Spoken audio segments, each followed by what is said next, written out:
विद्यार्थी मित्रों नमस्ते। मंगलवार से आपकी 12वीं बोर्ड की परीक्षा शुरू हो रही है।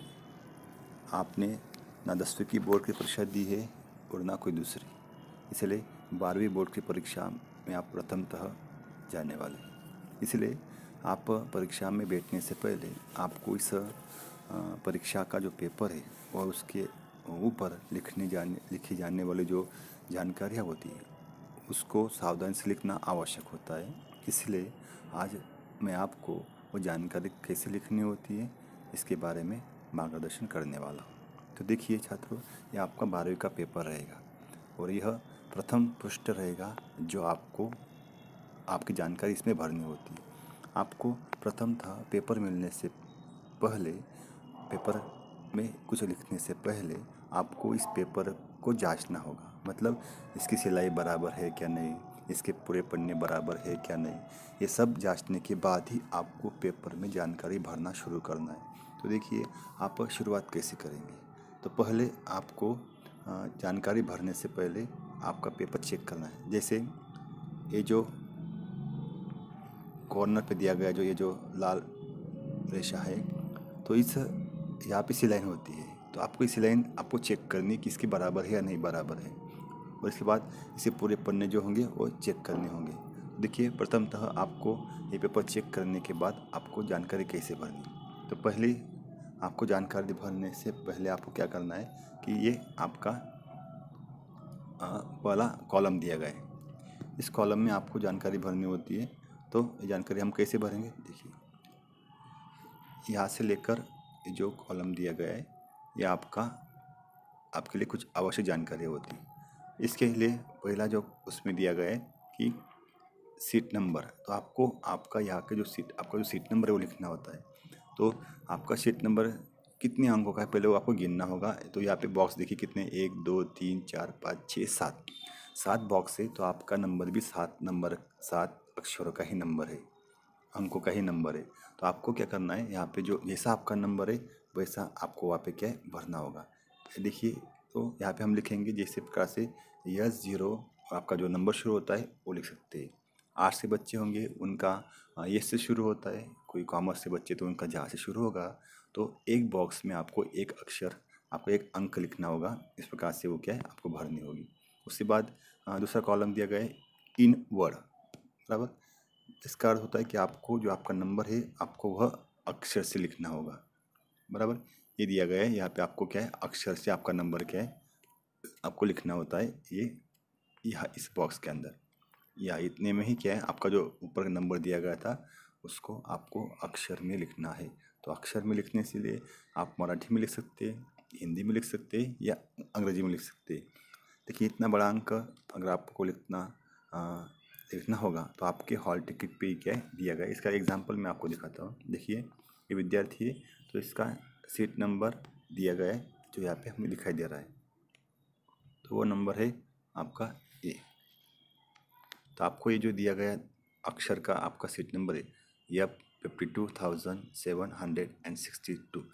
हर विद्यार्थी के हॉल टिकट पे ये आपका जो सीट नंबर अंकों में उसका अक्षर में क्या दिया गया है। आपको ये सब वैसा का वैसा क्या करना है आपको आपके हॉल टिकट में क्या करना है, आपका हॉल टिकट में दिया गया है उसको पेपर में लिखना होगा, ठीक है।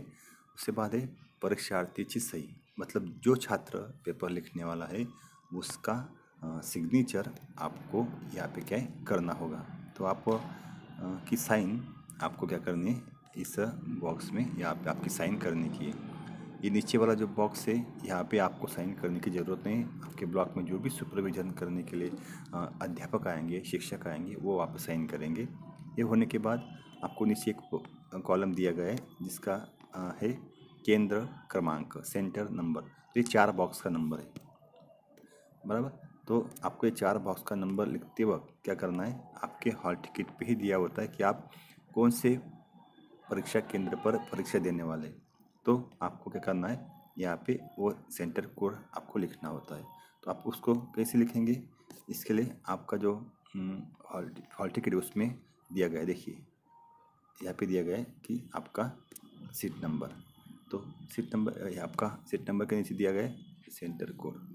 ये 625 आपका कोड है। तो आपको ये 4 अंक वहाँ पे डालने के हैं, तो आप डाल सकते हैं। तो 0625 आप इस केंद्र क्रमांक लिख सकते हैं, बराबर। ये लिखने के बाद आपको ये जो कॉलम दिया गया है, बराबर, इस कॉलम में आपको आपका बारकोड स्टिकर आता है, वो आपको चिपकाना होता है। तो वो बारकोड स्टिकर जब आप चिपकाने वाले होते हैं तो वैसे 2 भाग होंगे। आपका आधा भाग यहाँ पे रहेगा और आधा भाग इधर रहेगा। तो बराबर से क्या सेंटर में आपको 2 पार्ट चिपकाने होते हैं, या जो आपके अध्यापक रहेंगे कक्षा में उनसे आपको मार्गदर्शन दे सकते हैं, ठीक है। ये होने के बाद आप नीचे आएंगे तो ये यहाँ पे आपको कुछ नहीं करना है। यहाँ पे जो अपाहिज बच्चे होते हैं उनके लिए स्टिकर होता है, और भी ये आपके लिए थोड़ी आवश्यक जानकारी है। इस कॉलम में देखिए, पहला है सब्जेक्ट। तो आपका विषय कौन सा है, जैसे इंग्लिश विषय, इंग्रजी लिखिए। उसके बाद है पेपर। पेपर का अर्थ 1 2 3 नंबर नहीं, बल्कि यहाँ पे आपको यहाँ पे डैश करना है। कई कई विषयों के 2 भाग होते हैं, पेपर फर्स्ट, पेपर सेकंड। तो आपका ऐसा कुछ नहीं है, आपको सिर्फ पेपर लिखिए, इंग्रजी, physics, chemistry, math, Hindi, biology, या जो आर्ट्स के बच्चे होंगे उनका अलग से उनका विषय का नाम रहेगा। तो आपको यहाँ पे डैश करना होगा। दिनांक, दिनांक में जो पेपर जिस दिन है उसकी तारीख आपको ठीक से लिखनी होगी। और लास्ट कॉलम में लैंग्वेज ऑफ आंसर, उत्तर लिखना चाहिए भाषा। इसका मतलब है कि आप परीक्षा कौन सी भाषा में लिख रहे, या उस पेपर का आप जो पेपर में लिखने वाले जो उत्तर है वो आपकी कौन सी भाषा में है। तो यहाँ पे आएगा आपका, अगर इंग्रजी है तो इंग्रजी ही आएगा, अगर मराठी है तो मराठी आएगा, हिंदी है तो हिंदी आएगा। और साइंस के सभी विषयों के लिए आपकी, अगर मैथ का पेपर है तो उसके लिए उत्तर भाषा अंग्रेजी आएगी या इंग्लिश आएगी। फिजिक्स, केमिस्ट्री, मैथ, बायोलॉजी के लिए इंग्लिश आएगी। आर्ट्स के बच्चे होंगे जिनका अगर विषय अर्थशास्त्र है तो उनकी उत्तर लिखना चाहिए भाषा या उत्तर लेखन की भाषा ये मराठी रहेगी, इतिहास की मराठी रहेंगी।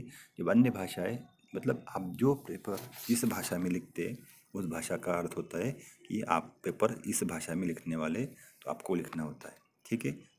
इसके बाद होगा, अगला है ये बॉक्स दिया गया आपको। यहाँ पे देखिए 1 अधिक डैश बराबर 1 अधिक कुछ लिखा नहीं और बराबर का चिन्ह दिया गया है। तो आपको क्या करना है, जब पेपर आप जमा करने वाले होंगे या समय ख़त्म हो जाएगा तो आपने इस पेपर के अलावा कुछ पुरौनी, कुछ सप्लीमेंट, कुछ नकाशे क्या इसके साथ जोड़ा हुआ है या ज्वाइन किया हुआ है। तो आपको वो कितनी संख्या है, 1 होगी, तो आपको 1 अधिक 1 बराबर 2 लिखना होगा। तो आपने इस पेपर के अलावा आपने इस पेपर के साथ कुछ अटैच नहीं किया है, कुछ जोड़ा नहीं है, नकाशे नहीं लिए, पुरौनी नहीं ली, तो आपको 1 अधिक 0 बराबर 1 लिखना आवश्यक है। इसके अलावा यहाँ पे कुछ लिखिए मत, ठीक है। इसके बाद आपको ये जानकारी भरने के बाद आपको फिर कुछ भी यहाँ पे करना नहीं है। और पेपर ख़त्म होने के बाद आपको यहाँ पे ब्लैक कलर का होलोग्राफ स्टिकर चिपकाया जाएगा, जिसमें आपका नंबर, आपकी साइन, आपका सेंटर नंबर और जो बारकोड का आधा हिस्सा है वो सब इस काले जो बारकोड है उसमें वो ढक जाएगा, जिससे अपनी गोपनीयता रहेगी। और पेपर कहाँ से आया है, किसका है, ये किसी को मालूम नहीं पड़ेगा।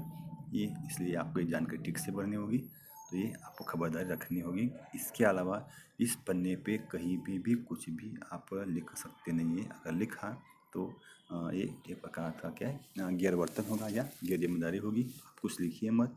बाकी जो भाग है इसके ऊपर आप छूइए मत। जो पेपर चेक करने वाले होते हैं इनके लिए ये सब व्यवस्था की होती है, वो मार्किंग यहाँ पे करते हैं, यहाँ पे भरते हैं। इस प्रकार से आपको इसके अलावा कुछ भी हाथ लगाना नहीं है, किसी को भी छूना नहीं है, मतलब माहिती नहीं भरने की, ठीक है। ये होने के बाद आपको इसके पीछे का जो पन्ना होता है उसके बारे में देखिए।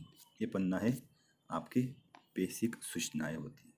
तो आपको पेपर शुरू होने से पहले 10-15 मिनट पेपर पहले मिलेगा। तो ये पेपर आप जब जानकारी भरोगे तो भरते भरते ये जो सूचनाएं आपको ठीक से पढ़ लेने की है, या आपके ग्रुप पे जो सूचनाएं डाली गई है उसको एक बार पढ़ लीजिए कि आपको किसी प्रकार का गैरवर्तन नहीं करना है, कॉफ़ी लाने की नहीं है, आपको मोबाइल साथ में रखने का नहीं है, क्लास में किसी से बोलना नहीं है, एक जगह से उठना नहीं है। तो इस प्रकार से क्या है, वो जानकारी दी गई है जो आपके लिए सुविधा के लिए अच्छी होती है। इसके बाद ये जो बॉक्स दिया है इसमें आपको कुछ भी नहीं भरना है, ये आपके लिए नहीं होता है। जब ये इसकी अलग व्यवस्था होती है। तो इसके बाद ये आपका हो गया, दूसरा पन्ना होता है। ठीक है। अभी देखिए, अभी प्रत्यक्ष रूप में आप पेपर लिखना शुरू करने वाले हैं, बराबर। तो जब पेपर शुरू करेंगे तो आपको ये पन्ना मिलेगा। तो ये पन्ना मिलने के बाद आपको ध्यान रखिए कि आपको इस लाइन के ऊपर कुछ भी लिखना नहीं है। इस लाइन के ऊपर क्या है, कुछ भी लिखिए मत। इस एक कॉलम को आप छूइए मत, ना क्वेश्चन नंबर लिखिए, ना कोई आंसर लिखिए, ना कुछ प्रकार का आपको अधोरेखित कीजिए, कुछ नहीं करना है। इसके ऊपर आपको कुछ भी लिखना नहीं है। ये जो पेपर चेक करने वाले होते हैं उनके लिए मार्किंग की व्यवस्था यहाँ पे की जाती है, ठीक है। ये होने के बाद आपको आगे जाना है। तो आपको ये कॉलम दिया गया है, बराबर। आपको देखिए यहाँ पे दिया गया, आपके लिखने की व्यवस्था की गई है कि सेक्शन नंबर आपका भाषा विषय होगा तो सब उनके लिए सवाल नंबर 1, कृति क्रमांक 1, 2, 3, 4, 5 ऐसे दिए। और इस प्रकार से साइंस वाले होंगे तो सेक्शन 1 ABCD ऐसा रहेगा। तो उनको वो सेक्शन नंबर जो ए है तो वो लिखिए यहाँ पे। और उसके बाद वो कौन से टॉपिक का है या कौन से इसका है, उसके बाद में फिर सवाल नंबर आप लिख सकते हैं कि भाई इस ये भाग का 1 नंबर का है, 2 नंबर का है। इस प्रकार से क्या आप लिख सकते हैं। ये होने के बाद आप जब पेंसिल से या पेन से पेन आप पेपर अधोरेखित करते हो या लाइन लगाते हो तो आपको ज़्यादा बड़ा नहीं करना है। अब ये बहुत बड़ी लाइन दी है यहाँ पे, बराबर। आप एक रेश यहाँ मार सकते हो और दूसरी यहाँ पे एक थोड़ा दूर से इसमें एक क्या है ऐसे मार सकते हो, मतलब लाइन खींच सकते हो। इससे क्या होगा कि आपका क्वेश्चन ये भाग है, ये भाग सेक्शन नंबर 1 है तो उसका क्वेश्चन नंबर ए है या सेक्शन नंबर ए है तो उसके सब टॉपिक यहाँ पे आएगा, एक नंबर, या उसका सब टॉपिक यहाँ पे आएगा। इस प्रकार से आपको खींचना है। और यहाँ पे क्लास में अगर आप खींचना होगा तो आप खींच सकते हैं, इसकी कोई आवश्यकता नहीं है, लेकिन अच्छाई के लिए आप खींच सकते हैं। तो ये होने के बाद बाकी वो जो बच्चे होते हैं बहुत गलतियाँ करते हैं। वो पेपर शुरू करते और यहाँ से ऐसी लाइन खींचते और एक इधर खींचते। वो इतने से जगह में क्या करते वो लिखना शुरू करते हो, इसलिए उनका पेपर जल्दी भर जाता है। अक्षर बड़े होते हैं और इतना छूट जाता है, इधर छूट जाता है। वो लगता है कि मैंने पेपर फुल भर दिया और इस कारण से उनको अच्छे अंक नहीं मिल पाते। इसलिए अपनी जो दायरा है उसमें देखिए कि आप ही खींचिए, ज़्यादा इतना खींचने की ज़रूरत नहीं, क्योंकि जगह उन्होंने बराबर दी कि बस सब टॉपिक के लिए भी जब बराबर जगह दिए। इसलिए इस प्रकार से आपको जब पेपर मिलते हैं तो आपको पेपर के पन्ने जो होते हैं सब पेपर पे पन्ने नंबर दिए गए। ये भी 3 नंबर का पेपर है। तो आपको शुरू होने से पहले आपको पेपर के पूरे पन्ने गिन लेने हैं। 3 नंबर का है, 4 नंबर का है, ऐसे लास्ट पेज नंबर अगर 28 होगा तो आपको शुरुआत से गिनना है। इसमें आपका मुख्य पृष्ठ जो है उसको 1 नंबर दिया गया है और सूचनाओं का जो पत्र है उसको 2 नंबर, उसके बाद ही 3 नंबर है। इस प्रकार से आपके पूरे 28 पन्ने आपको गिन लेने के हैं और बराबर है या नहीं। अगर बीच में कोई फटा होगा, कुछ खराब होगा या कोई कुछ लिखा होगा तो आपको उसको क्या करना है, आपके जो कक्षा में जो अध्यापक आएंगे उनसे आपको वो पेपर चेंज करना है या बदल लेना है और नया पेपर लेके उसमें जानकारी भरनी होगी।